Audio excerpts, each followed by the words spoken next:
Welcome. My name is Laura Montoya. I'm the founder of Excel AI and organizer for the Artificial Intelligence and Deep Learning Enthusiasts. This is a review of the Deep Learning book, Discussion Style.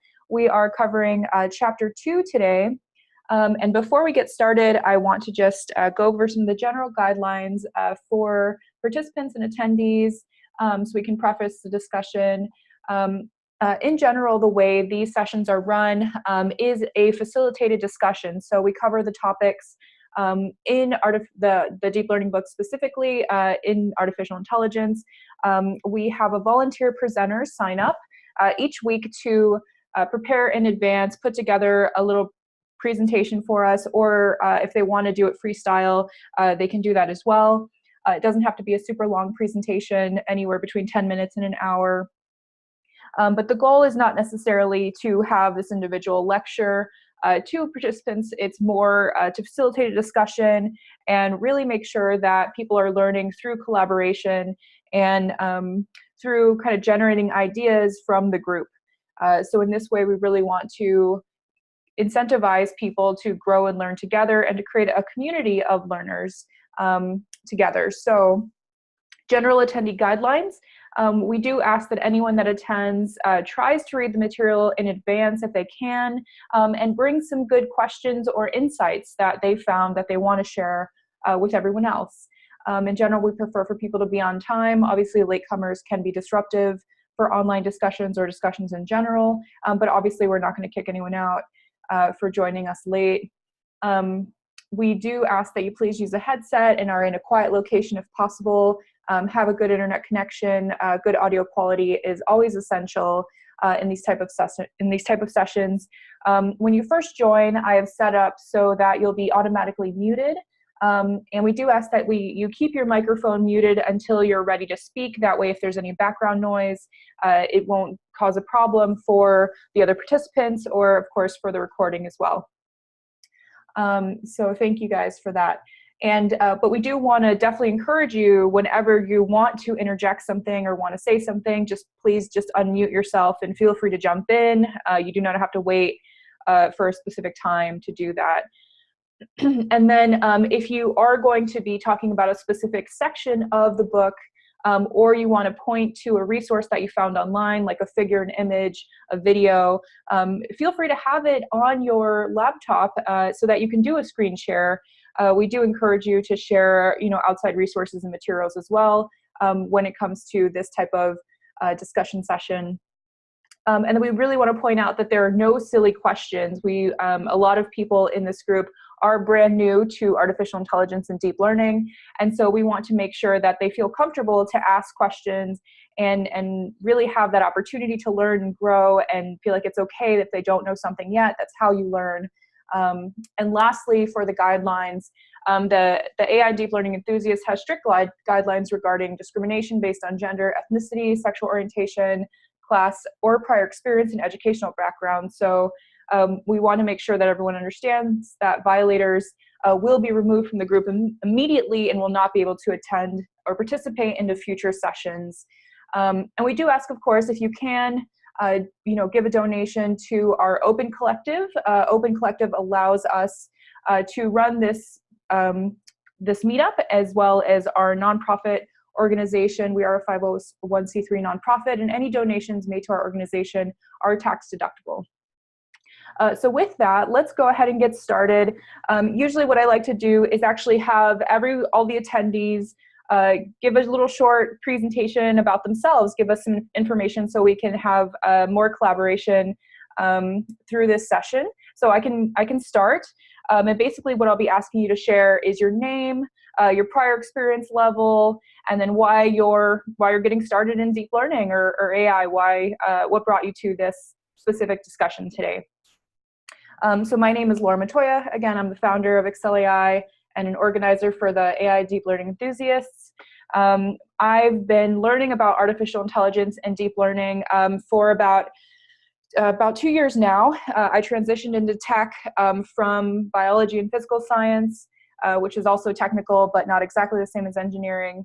And I just fell in love with artificial intelligence, which is why I'm doing this. And I really find that collaborative learning and community learning is the best way for me personally to learn, and so I encourage others to do that as well.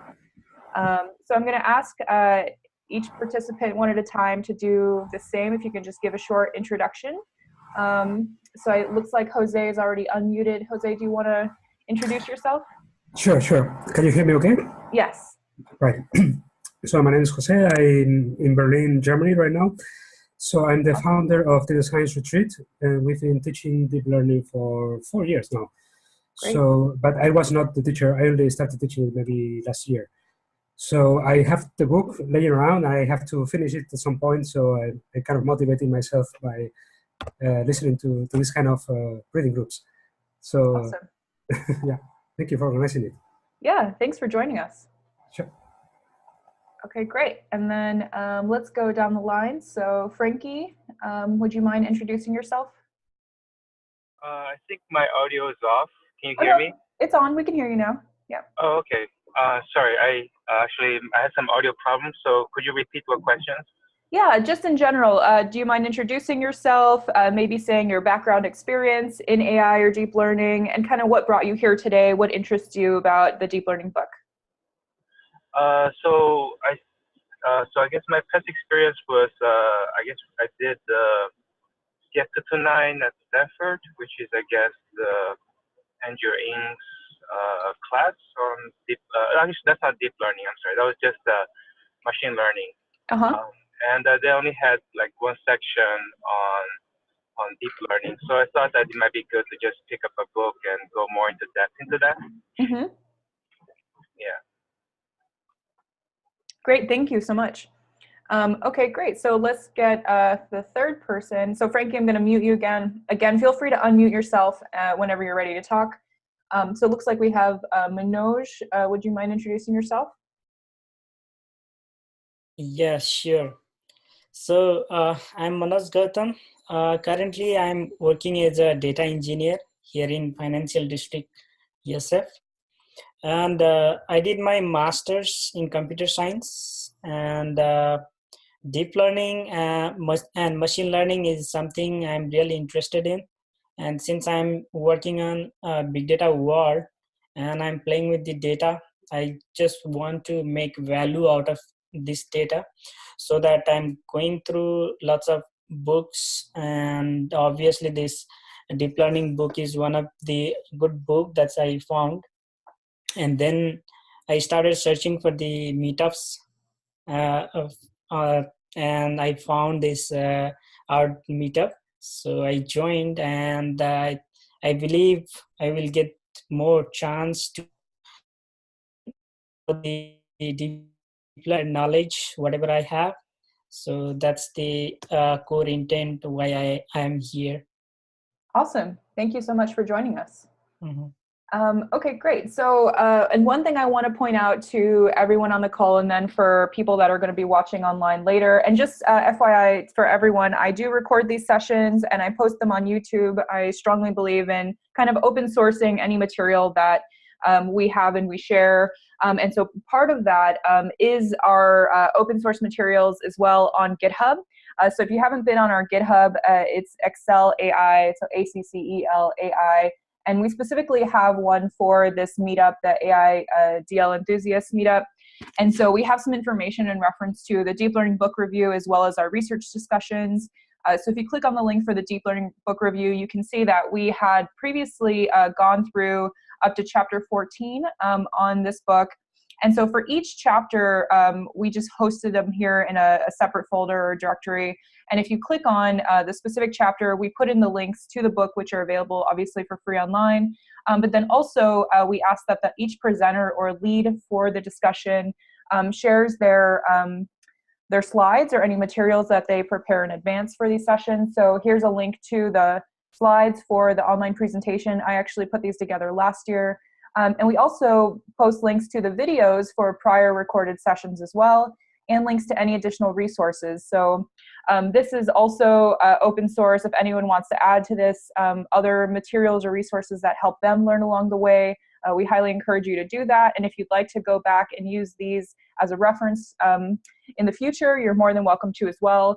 But because we do record and post all of these materials online, I do want to let you guys know that in advance. And so obviously don't say anything that you would be, you know, ashamed of in the future. But we do, again, want to really premise that there are no silly questions and it's okay not to know stuff. That's part of the point. That's why we're here to learn. So don't be ashamed of that. So, and also we have another person that looks like just joined us. So we all did introductions. If you wouldn't mind, you know, just introducing yourself, Aki, and saying your prior experience and why you're here. Yeah, sure. Hi, Laura, and hi, guys. So I was here for last time also, and like I said in my last session, that I'm a newbie for AI, and I would like to know more about the AI and deep learning technology, and you know, enthusiastic about learning this stuff. So, and yeah, I thoroughly enjoyed our last discussion. Got to know a lot, and yep, thanks to you. And I'm hoping to learn from this session also. Wonderful, thank you. And thank you for joining us. Yep. Okay, so I'm going to put you back on mute as well. And also a reminder, if you do happen to have headphones, it will reduce that feedback from your speakers, from our voice coming out when you are talking as well. So just a reminder for that. Okay, great. So let's go ahead and get started with chapter 2 now. So we reviewed chapter 1 last time. So I'm just going to skip ahead on these same slides that again are available on this GitHub repository. If you haven't had a chance to check it out, go ahead and see it online. It's Excel.ai and then the AI DL Enthusiast Meetup.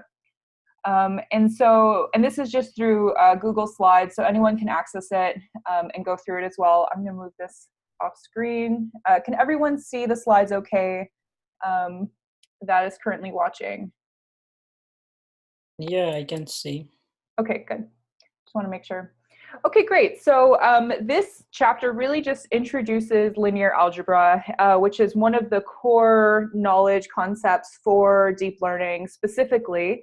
And as they kind of preface in the beginning of the chapter, they don't cover all of linear algebra, right? Obviously, linear algebra is a really big area and field to kind of dig into, but they give you enough information to at least understand what they're talking about in the rest of the book, and to really understand the core concepts that are used in deep learning specifically.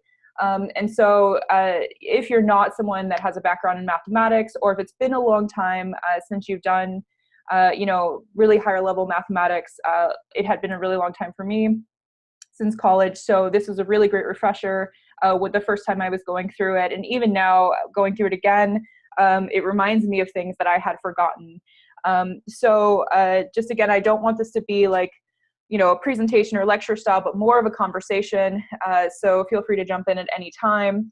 But I want to start out with the idea of continuous versus discrete in mathematics. They start the chapter with saying that linear algebra specifically is a continuous type or form of mathematics. Does everyone understand the difference between continuous and discrete?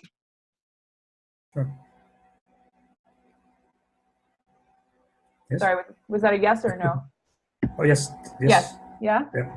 Well, just in case anyone doesn't, I want to just include it in here.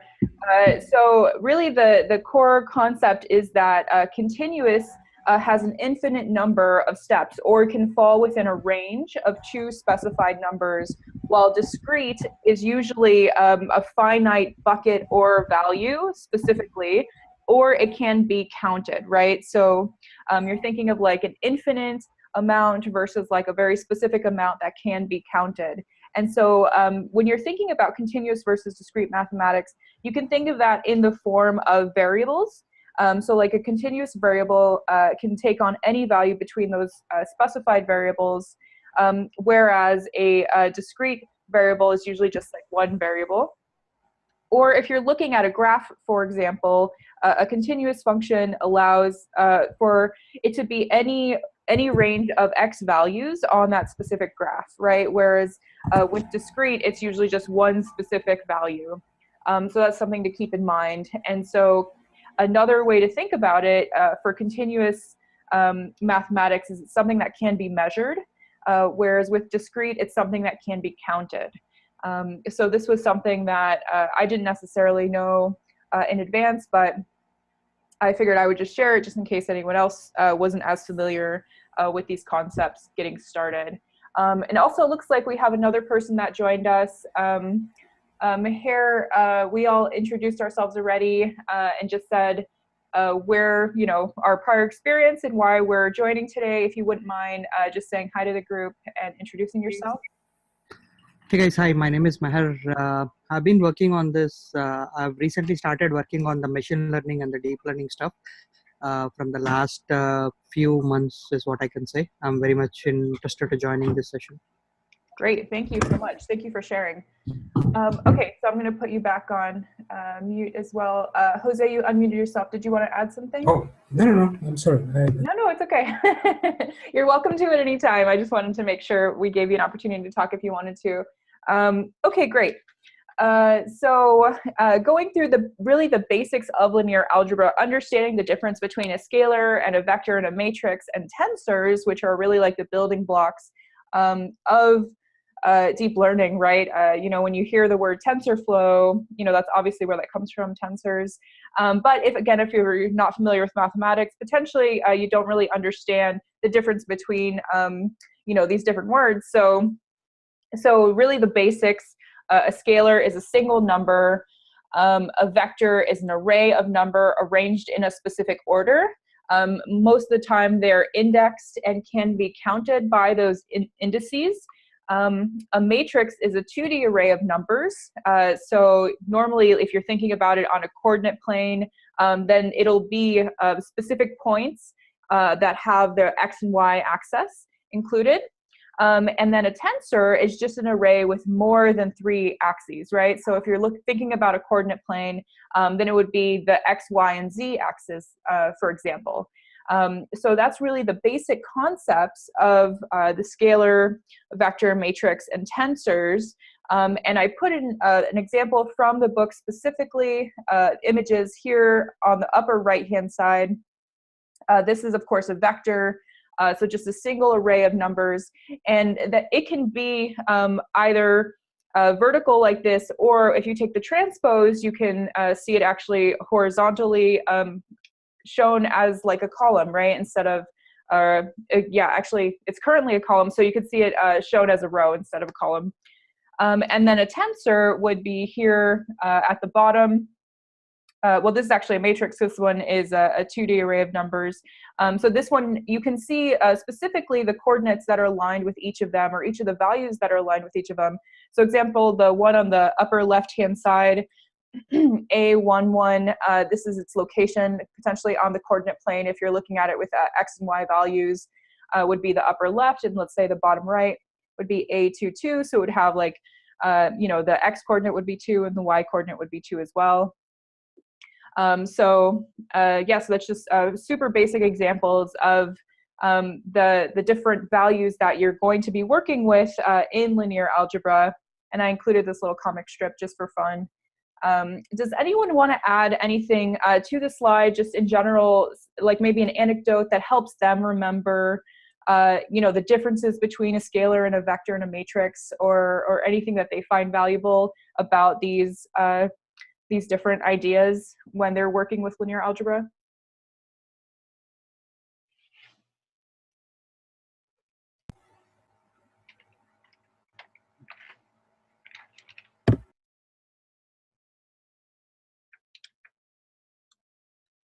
I'm sorry to see this silence, Laura. It's not that we're not following. I imagine it's just that this one slide is probably the easiest one, and right. Laura has questions. Right? So. Yeah, definitely. I do want to give an opportunity though, and I don't mind silence. I think sometimes it allows people to think about something they want to ask or include.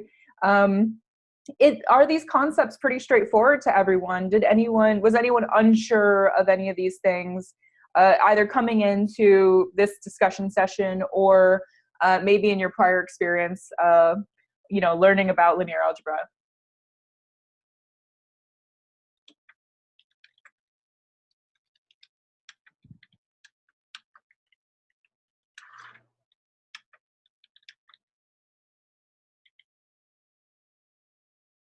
No? Okay, cool. Well, let's go ahead and move on then. The next slide specifically covers identifying matrices. And so for me, I know it hasn't always been intuitive. These representations on the left, how you actually identify these different values and matrices in general, and what's actually happening when you look at a matrix, in text, in print, right? So for example, this top value here, you see you have A, which is has a height of m and a width of n. So that's actually shown here for this matrix on the right. And you know that it increases as you go down the matrix vertically. And then for n columns, it increases as you go to the right horizontally, which is not something that everyone necessarily knows. And then the R here stands for real numbers, so that uppercase R, and usually there's 2 lines here on this portion of the R when you're looking at it in text. So that stands for all real numbers. And who can tell me what the A stands for in this case?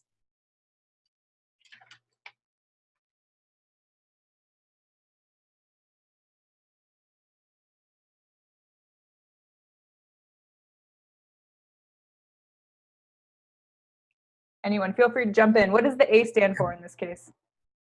Come on, guys. I kind of feel uncomfortable for Laura here. It's the tensor. It's the tensor. Okay, great. Thank you, Mark.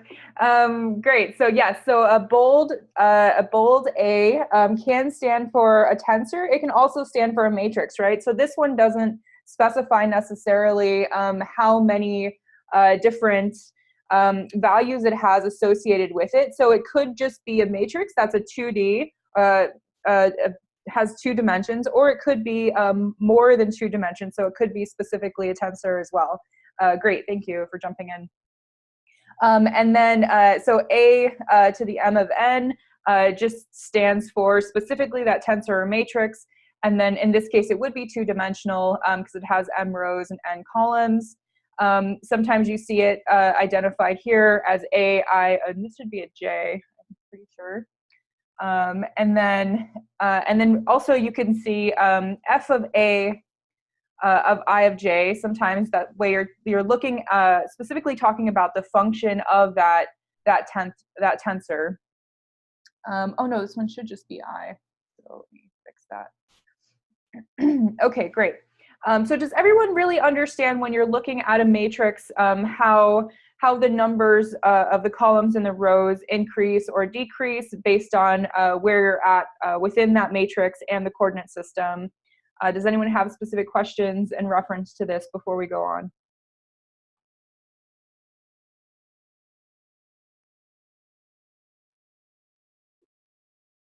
No? Good? Okay, great. Well, let's continue on then. Okay, so transposing matrices. This concept was unfamiliar to me as well before I got into this about a year ago. So how about we have someone else just jump in and kind of explain what matrix transposing is for our group, or their understanding of why or how you would do transposing for a matrix.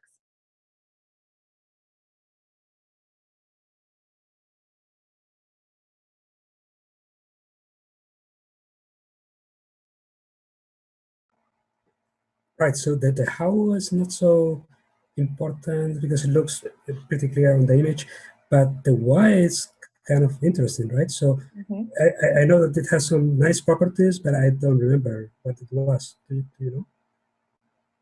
So if you multiply a matrix by its transpose, is the identity matrix or something like that? Right, yes, yeah, so it does have to do with the identity of the matrix. Okay. Yep. And who else wants to jump in?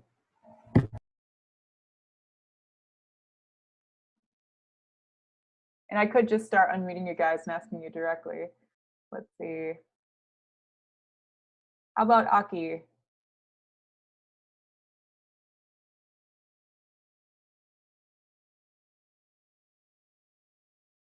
Aki, are you with us?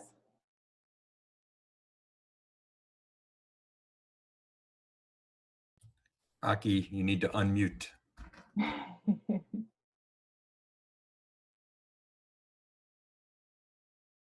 Oh, it looks like you are unmuted, but we're not getting your voice for some reason.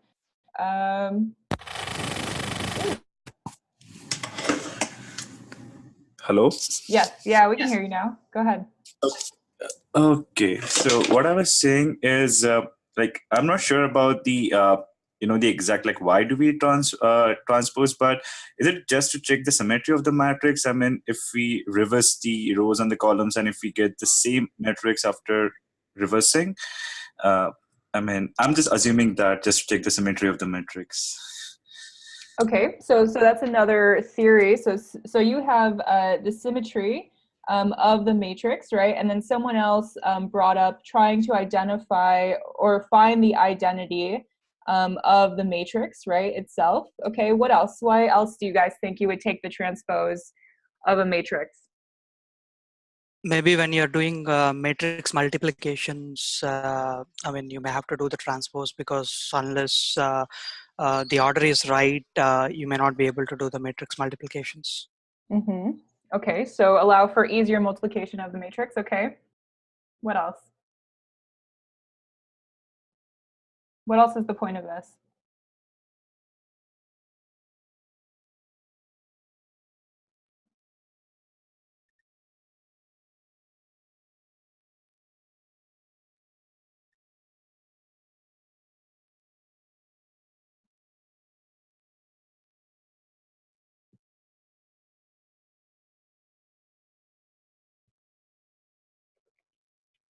Is there any kind of space interpretation of the transpose? So if a matrix defines a vector space, and the new vector space is kind of flipped, so maybe that has some value when you're thinking in high-dimensional spaces. I don't know.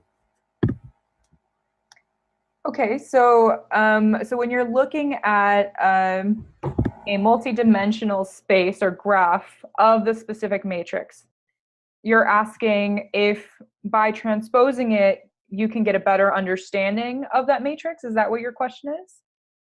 Not necessarily just a better understanding, but I'm just thinking in the case of SVD, right? So by decomposing a matrix into three other matrices, you gain some advantages, right? So I'm trying to understand what advantages you will gain by transposing the matrix, but I don't see them yet.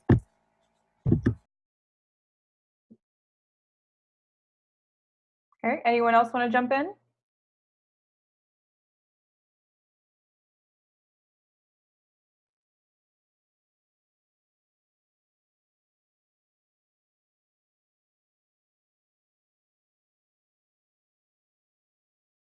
Okay, so that's fine. Thank you all for giving your input so far. So most of the points that you brought up were correct. The main reason why you would want to do a transpose of a matrix is to really get the identity of that matrix. So that middle line, or that main diagonal, which is represented here in this image that was talked about in the book, does tell you normally really what that matrix is all about and what's going to happen when you multiply it across other matrices as well. And what's the reason for getting the identity of that matrix? Do you guys remember that?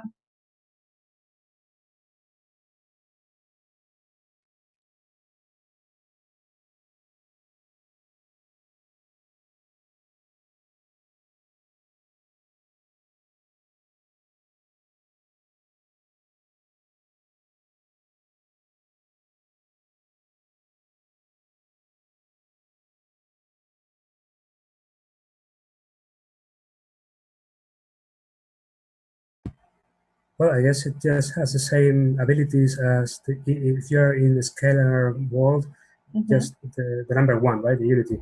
So.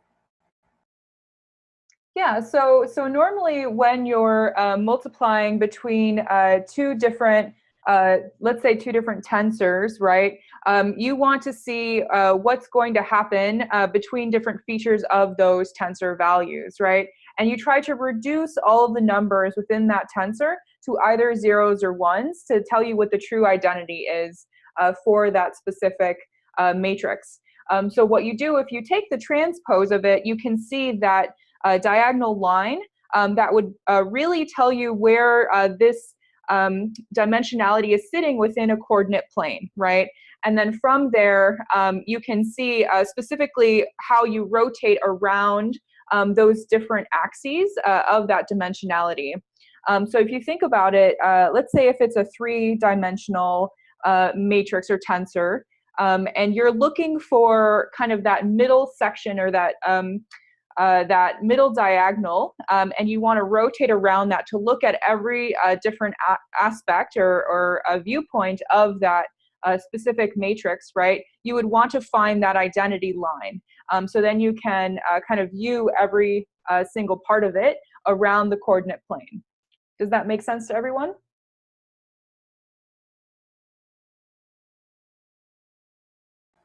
Mhm. I have a quick question here. Yeah.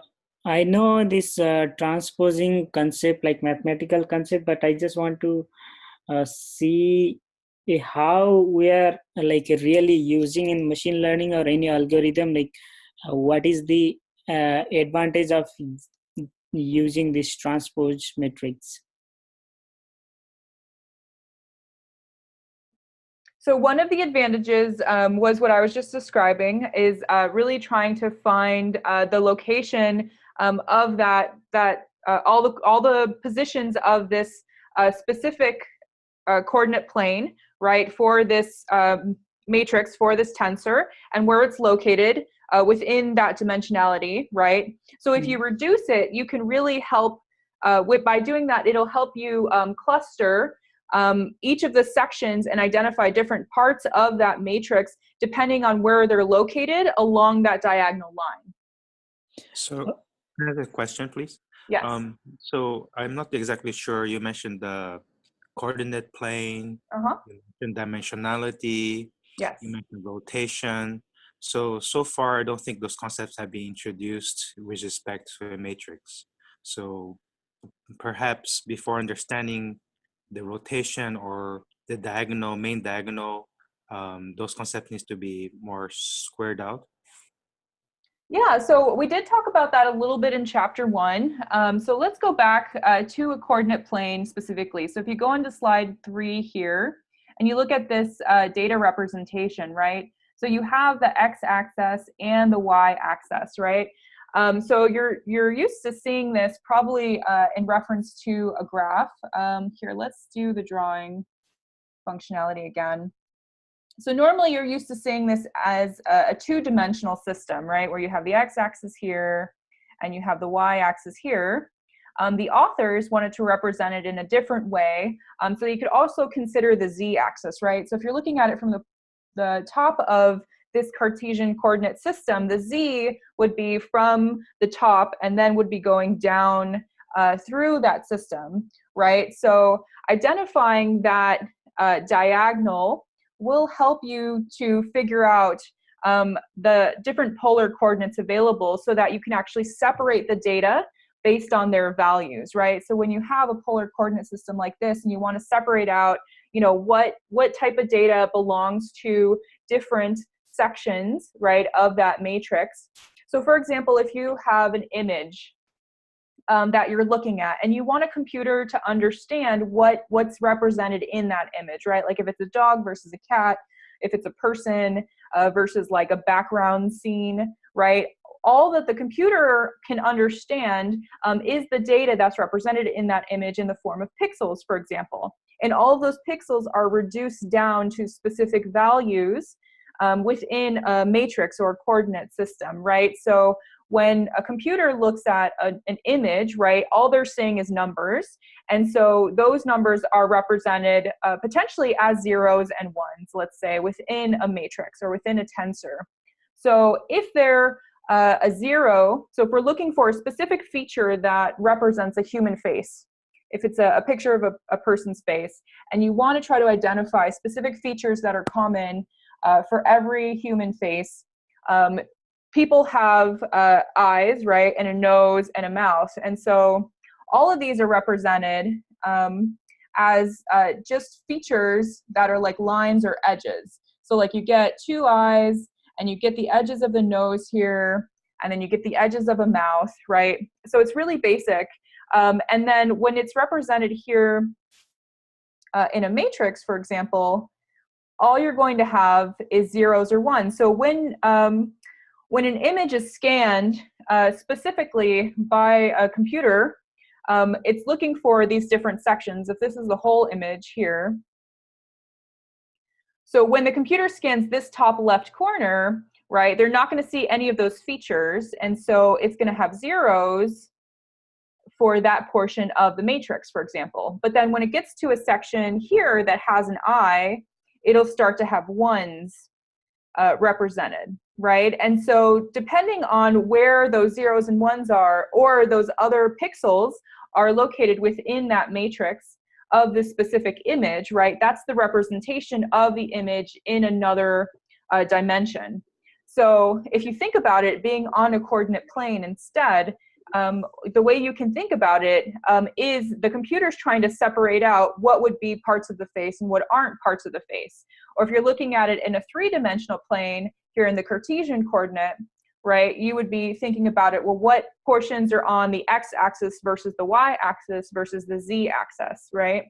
And so understanding where that diagonal line is for the identity of that specific matrix would allow you to rotate this entire amount of data or representation of data along that identity line, so that it's easier to look at and understand where all of these data points fall within those Cartesian coordinates.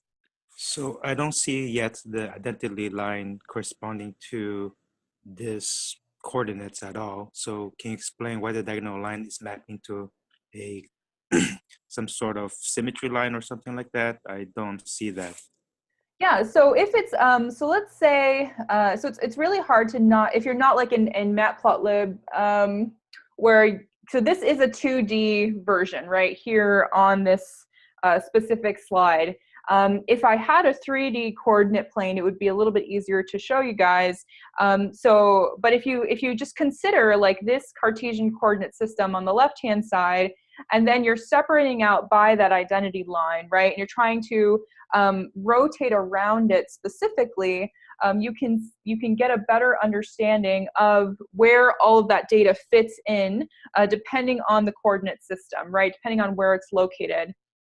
And potentially, if you're really considering like an image, for example, it's where those specific features would be within that system.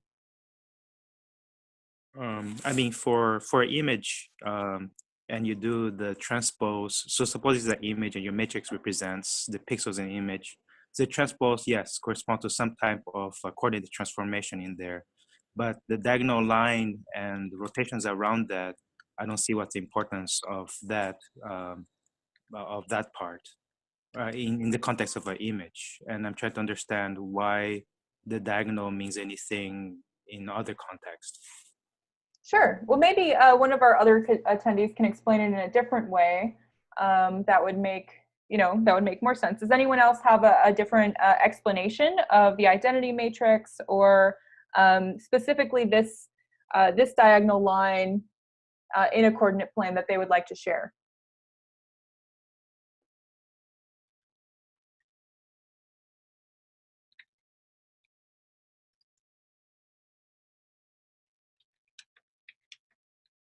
I'm searching Google Images for an interpretation, but I haven't found anything yet.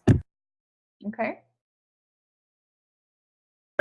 With one quick observation. Yeah. Unlike Laura, I have not read the entire book, but I have read ahead.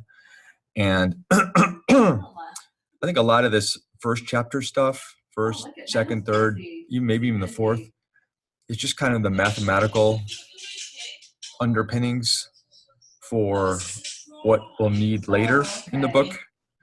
So it's kind of tough. The identity matrix, I think, is used for a number of different things. I can't recall what they are. But I think this chapter is primarily focused on just helping the people to have the the basic linear algebra math so that when we get to it, we'll know what it is. Is that fair enough? Yeah, that's. I think that helps definitely, Mark. And that is something to keep in mind. I think that if you haven't read ahead in the book yet, you're going to have a harder time maybe piecing all of this together at this point. But you know, the more you just kind of keep an open mind and consider these ideas as you're going along in the book in the future, the more it'll kind of fall into place and make sense. I think is what Mark is getting at. As we continue on. So if there's something you don't necessarily understand now, that's okay. Like it'll, you know, maybe I don't have the best way to explain it to everyone. But if, you know, if you just keep an open mind, you will understand it more as time goes on. Actually, you just made the point much better than I did. Okay. Well, thank you. Great. So let's continue on. So we don't get stuck on this section, and hold on for me here. So the next thing that we want to talk about is matrix addition. Oh, let me get rid of these extra lines. So who wants to talk about matrix addition really quickly while I'm erasing these lines here? Feel free to jump in.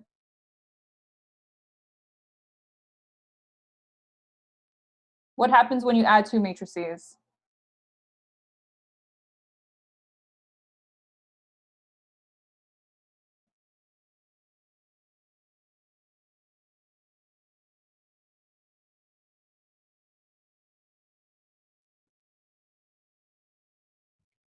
I will participate because this is probably the easiest thing you can do with two matrices.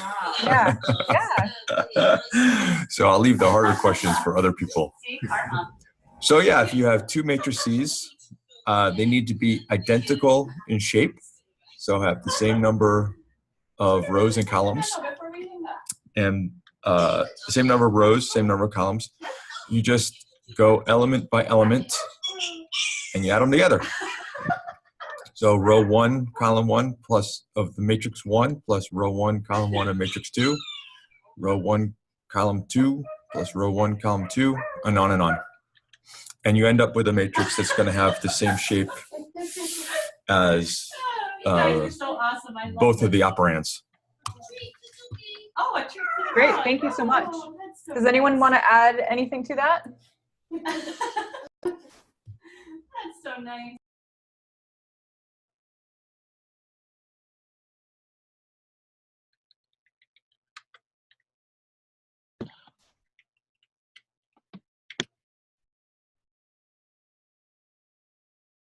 Okay, I'm going to just pick people to kind of jump in here. So Akshat, it looks like I'm unmuting you maybe. No, it looks like you can't be unmuted. Maybe Frank.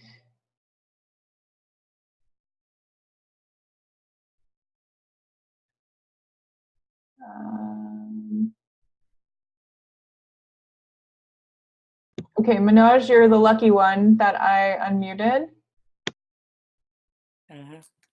So in this matrix addition, I think it is pretty straightforward. So as our friend already explained that.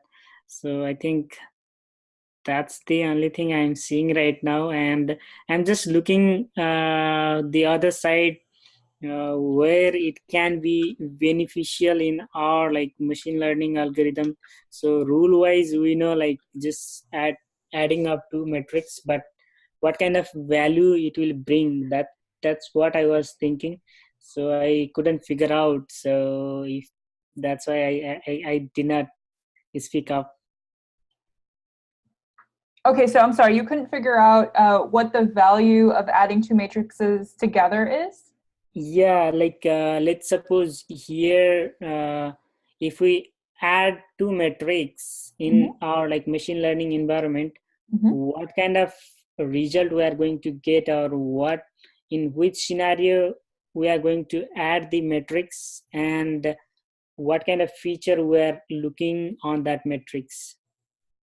Okay. So like, what's the point of adding two matrices together? Yep. What you're saying, yeah. Well, one of my understanding is that if you're trying to combine two different matrices, the reason for doing that potentially would be to add dimensionality, for one example. If you have a data set that has, for example, names on it, and you want to add that to another data set that also has names, or it has names plus images of people, for example, let's say links, and you want to kind of compare the two, you could add them together and then look for the differences between the two. You could do the same thing with subtraction, right? If you wanted to, if you have two different sets of data and you want to see what the difference is between those two data sets, you can multiply or subtract them from each other to look at that specific difference between the two, so that you can see what might not be represented within both data sets, for example. Or if you got data from two different sources that you want to add together to then perform future problems on, or maybe add them to run them all through a machine learning algorithm, for example.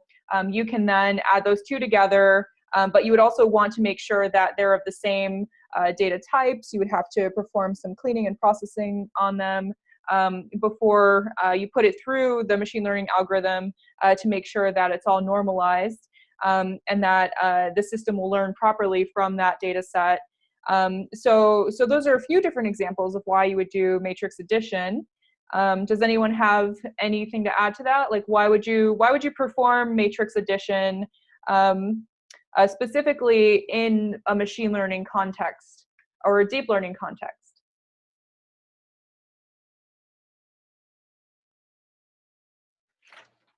Well, if you need to do averages, moving averages, or any kind of averaging, you need addition. So that would be one.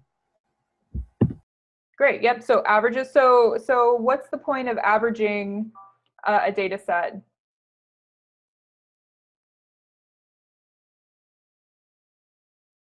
Well, I was thinking more at the level of a layer. So in a convolutional layer, you are doing some operations in the convolutional kernel. Is it called kernel? I don't remember. But that part that is moving across the matrix could be doing additions, right? So it's kind of reducing the resolution of that layer, and for that you may need to combine, maybe not, two layers that are the same size. No, never mind. No, I mean, that does make sense. Yeah. And then looks like Mark also added to the chat potentially to fill in missing data from a data set. That could be another example. Definitely. I appreciate that. Okay, great. So I think in general people understand the concept of matrix addition, like how to perform it. And then we've given some examples of why you would do matrix addition. What about scalar multiplication? How is it different? And what are some good examples of why you would perform scalar multiplication?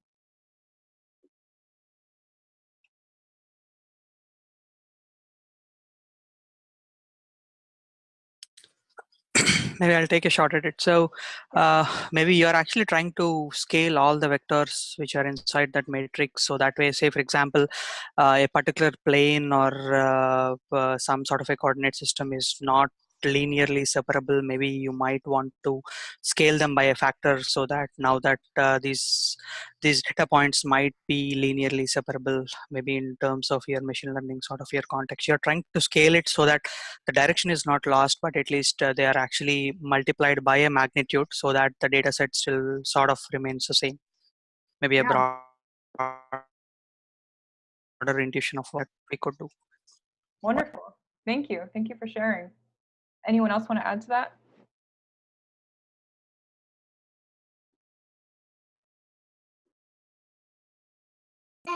I think a quick definition of a scalar wouldn't hurt.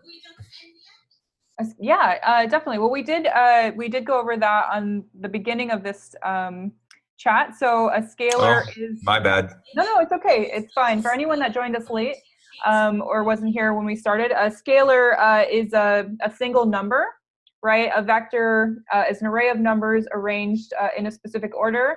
A matrix is that 2D array of numbers, and a tensor is an array with 3 or more numbers. So when you're thinking about multiplication, specifically for matrices or scalar multiplication, you're just taking specifically a matrix or a vector, and then you're multiplying it by that scalar or that single number, right?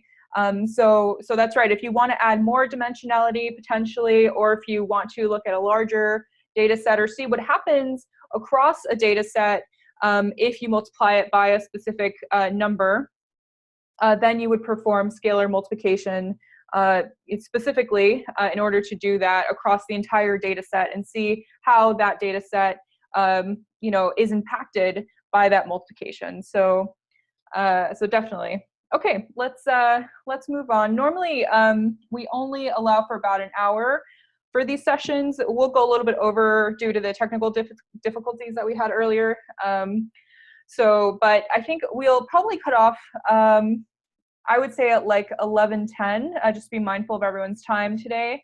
But we can definitely continue this very in depth next time around. And then if it would help, I can include some additional resources for the points that maybe weren't as clear.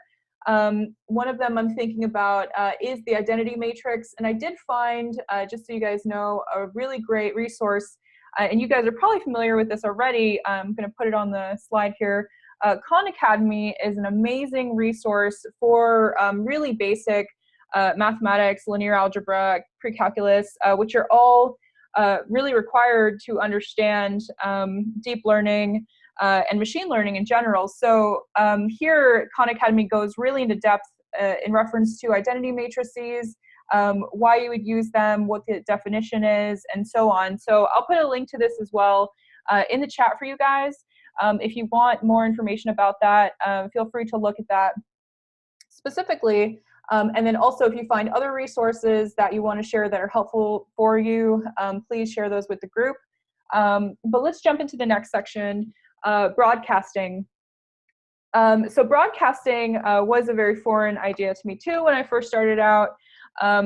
Basically, all you're doing is taking a specific row that's located within the matrix, and then you're broadcasting it down the vertical axis of that matrix to see how the shape of that dimensionality for that data set is impacted by it. So here, for example, you have this 1 and 2, right? And you want to broadcast that specific row all the way down the matrix. So as you're broadcasting it, you actually see the change here.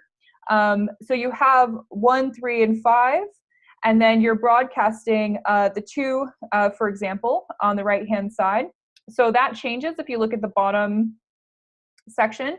It goes, instead of having 1, 2, 3, 4, and 5, 6, you have 2, 4, 4, 6, and 6, 8. So here that shows the dimensionality in which you are broadcasting is going down the vertical axis of this specific matrix. And you're really just performing an addition in this case, right? You're taking that 2 and adding it to each specific value that's already located within that matrix. So I hope that that's pretty straightforward to most people. There are different reasons why you would do this within machine learning. In deep learning, oftentimes it's, again, really just to have a better understanding of the data set that you're working with, why, and what other operations you could potentially perform on it. And then most of the time, again, this is just so that you can better cluster the data within that data set, or create predictions based on that data set, and just have a better understanding of what is being represented within the data. So I hope that's straightforward. Does anyone want to add anything to that specifically?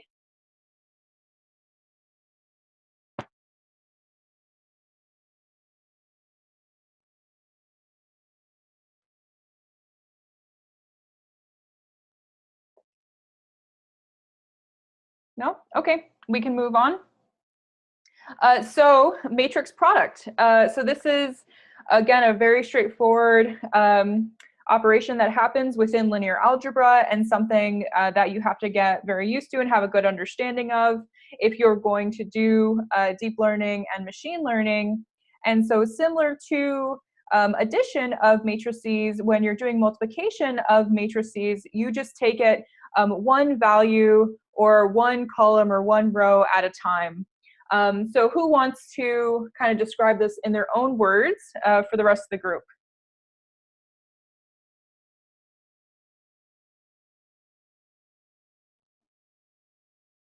Okay, I'll give a shot. Uh-huh. So each element of your C matrix corresponds to the dot product of a row with a column, a row from A and a column from B. Mm-hmm.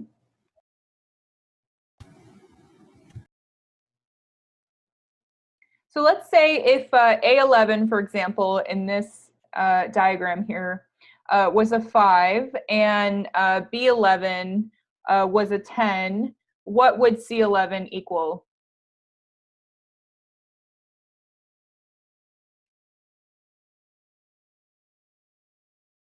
Sorry, can you repeat again what you mentioned? Yeah, so let's say if A11 for our first matrix of A was a 5, and then B11 was a 10, right? If the value of B11 was 10, if you multiplied these two matrices, what would be the value of C11? Well, C11 actually composes of all of A row and all of B column. So if you just give me A11 and B11, that's not sufficient to compute C11. Good. I'm glad that you said that. Okay, great. So now does everyone have a better understanding of how you would do a matrix product?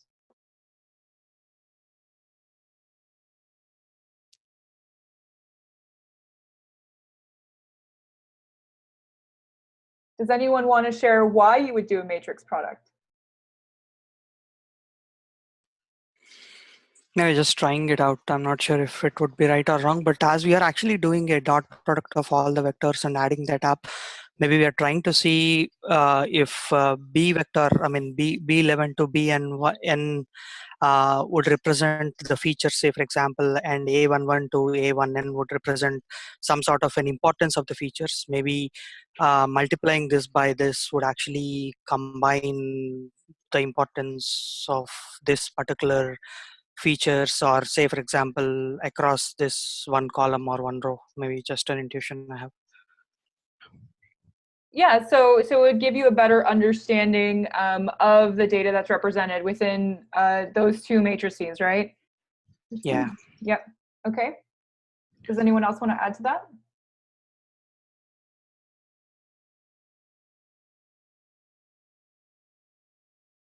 I think here in image processing and all those areas, I think this matrix multiplication will help lot. I'm not sure in other area how it is going to handy, like that was handy, but in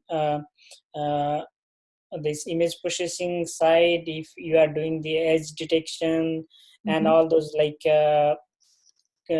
what kind of kernel you are going to select, on the basis of that you are going to get the result if you multiply with the matrix. That's what I know a little bit about, but for other area I'm not sure.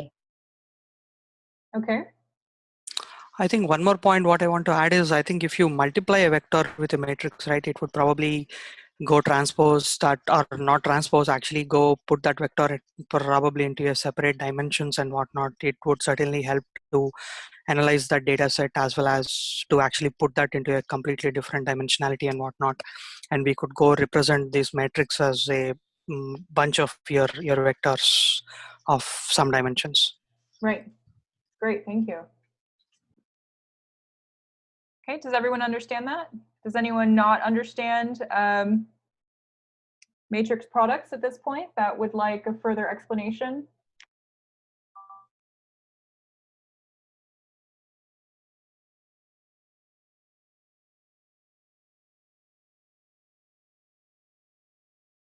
No? Okay, great. So this is probably going to be the last slide that we cover then for this specific call. So this is just products or properties of matrix products. And the difference is between the two, which are outlined pretty well in the deep learning book if you've had an opportunity to read the chapter. So just having a general understanding of these properties will help you better understand how to work with tensors and matrices when doing linear algebra for deep learning. So distributive, I think is a pretty basic concept to understand. If you've got, for example, a scalar multiplied by a vector, so you've got a times b plus c, the a gets distributed throughout that vector, for example, or throughout those coordinates, so it will equal to ab plus ac. So I think that's a pretty basic concept that most people can understand. And then associative, if you have a scalar multiplied again, potentially by a coordinate system, you would say that a times BC is equal to AB times C. So all of those values are associated with each other in a similar relationship. Oh wait, we have a question in the chat here. Can someone please post the link to the book if available online? Oh, for sure, yes. This book is free online. And so it's just the deeplearningbook.org. I can, oh great, someone else put it in there too. Awesome, thank you. Yeah, and there's also a link to each chapter that we're going through on our GitHub repository. So if you're following along on there, you can also get a copy of it through our GitHub repository. But here, does everyone understand the difference or what distributive and associative means at this point? Or when talking about tensors and matrices and vectors and scalars?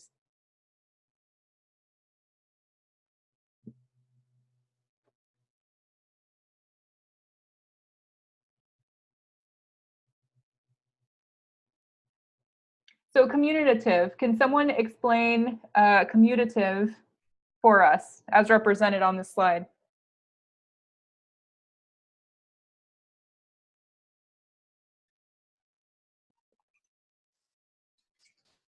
I think it says that the matrix multiplication is not symmetric. I mean to say, if you multiply A with B is not the same as take B and multiply that with A in the similar terms of the matrix multiplication, what we have spoken. Yeah, so what would be an example of that in real life? I think the same concept, I mean, maybe I may not have an example, but I think intuitively, if you multiply a vector with a matrix is not the same as multiplying this with that. I mean, because of the matrix multiplication properties, right? Because you're taking this row and multiplying this with this column. So, or say, for example, you're transposing or you're reducing the dimensions of an image by multiplying it with a matrix. It's not the same in a reverse way. Maybe I'm not able to explain it well. Yeah, that makes sense to me. Does anyone else want to add to that? Okay, you're talking about real life commutative, you mean? Yeah, definitely. So just give an example that people could understand in Sure. in the real world of why something would not be commutative. Sure. So Yeah. take each of the matrices as kind of transformation. Mm-hmm. So let's say A corresponds to cooking and B corresponds to breaking, like an egg, for example. So now you apply A times B to an egg. So you can apply first breaking the egg and then cooking it, or you can first cook it or break it. Now, obviously, if you change the order of operations, cooking versus breaking and breaking versus cooking, you're gonna get different kind of result. So that's an example of non-commutative. Awesome. Thank you. That's a great example. Yeah, maybe the difference between like scrambled eggs versus hard-boiled eggs, right? Great. And then the transpose of a matrix product has a simple form. So this is just helping people understand that the transpose of a matrix product is going to be the same as you would look at the transpose of an individual scalar versus the transpose of a matrix itself. And then when you're doing a matrix product, including a transpose, you can see it represented specifically here. These are the basic properties of a matrix product, and this diagram on the right-hand side hopefully gives you a better visual understanding as well, what is actually happening in each position and how you get to this kind of purple diagram on the right-hand side from this tricolored, let's say, tensor multiplied by this, letter or alphabetic tensor, and what would happen to give you this specific outcome and how those properties are aligned. So at this point, we have gone over our time for this specific discussion. What I want to do is I want to continue this next Saturday with you guys and go more into details on the things we haven't covered yet. So we're going to go into systems of linear equations. We're going to go more in depth on the identity matrix specifically, inverse matrices, and so on. If you haven't had an opportunity to read the book yet, we do recommend reading it ahead of time for these specific discussions and bringing insights and questions that you have so that we can kind of make this more of a collaboration and a conversation and less of like a lecture or presentation. And so I don't mind leading the next one since we didn't finish this chapter yet. In the future, I do ask that if you want to lead a discussion, well, actually, I highly encourage everyone to lead a discussion on a chapter at a certain point. If you want to do that, please sign up. We put a link to the presenter sign up form, both on the meetup group as well as on our YouTube channel. And I'll bring a copy of this onto the screen as well so you can see what that looks like. It's just Excel, Google Sheet file. And so we have the tabs down at the bottom from last year's sessions. We created a new one specifically since we started the book over this year. So I'm covering chapters 1 and 2, the introduction in linear algebra. If someone could sign up for chapter 3, that would be super awesome. And again, for the presentation, you don't have to go crazy in depth. You don't have to make an elaborate presentation if you don't want to. It can be very free form. So just kind of make it your own, but just read the material ahead of time. Prepare something to talk about with the group to facilitate the discussion, to help people better understand what's being covered within each part of the chapter, and all the concepts that are included. And then also this GitHub repository, like I said, is open source. All we're including is links to the chapters, any slides that are prepared, and also links to these video recordings, which are located on our YouTube channel. If you haven't had an opportunity to check out the previous links, do check out our YouTube channel. These are the recordings that we started last year specifically, and we have all of them up to chapter 14 so far. So feel free to also watch those so you can get a better idea of how they were done and what we covered before in these sessions. We're starting to change these up a little bit and make it less of a presentation and more of a conversation. So, and then if you want to add additional resources that specifically help you learning about all these concepts, you can add them directly here on our GitHub, or you can just add them here on the Excel spreadsheet, and I can do it for you as well. And I promise that I'm gonna talk to these Zoom people and get this thing figured out, why they're not recognizing the pro account that I signed up for. So we won't have that issue again in the future. So yeah, does anyone want to add anything last minute in reference to what we've covered so far today, or preparing for the next chapter?